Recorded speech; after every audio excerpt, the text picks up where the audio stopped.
You probably inflated your car's tires hundreds of times, at a gas station in your garage, or right before a long trip. It seems like one of the easiest car maintenance tasks, but a small mistake most drivers make during tire inflation can quietly increase blowout risk, cause false pressure warnings, and even affect high-speed stability. And the shocking part? It's not just about overinflating or underinflating. It's a subtle detail almost no one notices. Welcome back to carcarefix, the channel where we make car problems simple, fixes easy, and maintenance stress-free. Stay with me until the end, because today you'll learn the most critical tire inflation mistakes, what professional mechanics do differently, and a hidden setting in modern tire pressure monitoring systems that can help prevent dangerous situations. Number 11. The invisible trap of hot tires. One of the most common mistakes is inflating tires immediately after driving. Here's what happens. You pull into a gas station, check the pressure, and notice the tire reads slightly below the recommended level. So you add air until it reaches the number shown on the door sticker. Seems correct, but it's actually misleading. When tires are rolling on hot asphalt, friction raises their internal temperature. As temperature increases, air expands, temporarily raising the pressure reading. Later, when the tires cool down, the pressure drops again. Without realizing it, you end up driving on underinflated tires.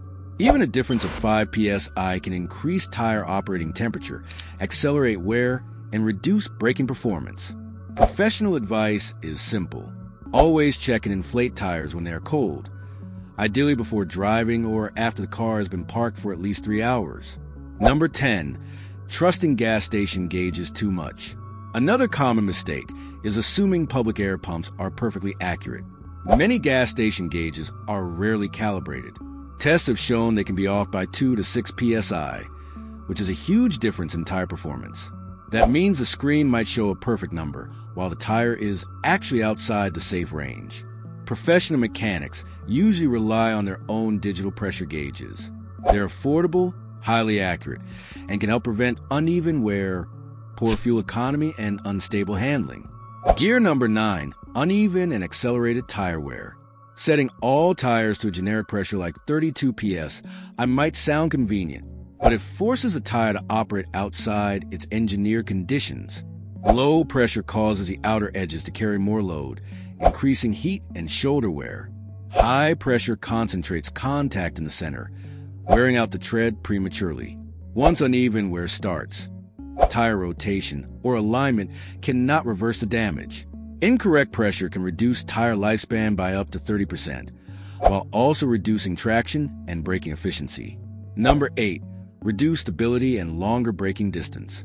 Every vehicle is designed with specific front and rear pressure values to maintain balance. Ignoring this distribution changes the tire's contact patch with the road. Less contact means less grip.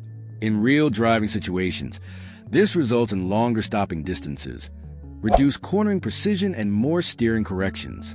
Modern stability systems can compensate to a point, but they're no longer operating under ideal conditions. That's when small mistakes become serious risks. Number 7. The silent increase in fuel consumption. Incorrect tire pressure increases rolling resistance. And when rolling resistance rises, the engine must work harder. Even a small variation of 3 psi can reduce fuel efficiency by around 2%. This happens gradually, making it difficult for drivers to notice the financial impact. It becomes an invisible expense that builds week after week. Number 6. Ignoring the door jam label. The exact tire pressure for your vehicle isn't printed on the tire itself. It's located on a technical label inside the driver's door frame. This label shows recommended pressures for front and rear tires, tire size, and load conditions. These numbers are calculated based on vehicle weight distribution, suspension design, and braking performance. There is no universal tire pressure. There is only the correct pressure for your specific vehicle. Balance scale number 5. Inflating all 4 tires equally. Many drivers assume all tires should have the same pressure, but most vehicles require different values between front and rear axles. Front engine cars often carry more weight on the front wheels. If rear tires are underinflated, stability during cornering and braking can suffer. Driving for months with incorrect axle pressure can completely alter handling characteristics. Number 4. Damaging tire valves. Valve caps serve an important purpose. They protect against dirt, moisture, and slow leaks.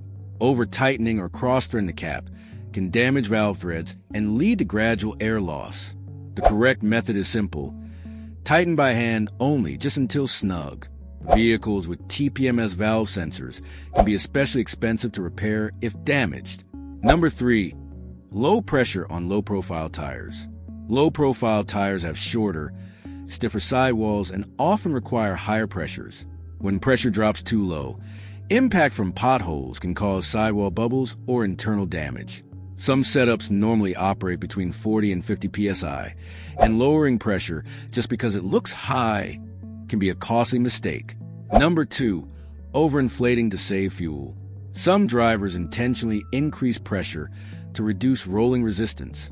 While fuel savings may be minimal, the downsides appear quickly. Reduced traction, faster center tread wear, and a harsher ride. In extreme cases, tires designed to last 30,000 miles can wear out in less than 10,000. Number 1. Ignoring load and towing pressure. When carrying heavy cargo or towing, correct tire pressure changes. Most vehicles provide separate pressure recommendations for maximum load conditions. Ignoring these values can overload rear tires, generate excessive heat, and increase blowout risk during long trips. Whenever your vehicle is heavily loaded, always use the higher pressure specification provided by the manufacturer. And that's it. Your problem should now be completely fixed. If this video helped you, make sure to like, share, and subscribe to carcarefix for more simple car repair tips and secret maintenance tricks. Thanks for watching, drive safe, and I'll see you in the next video.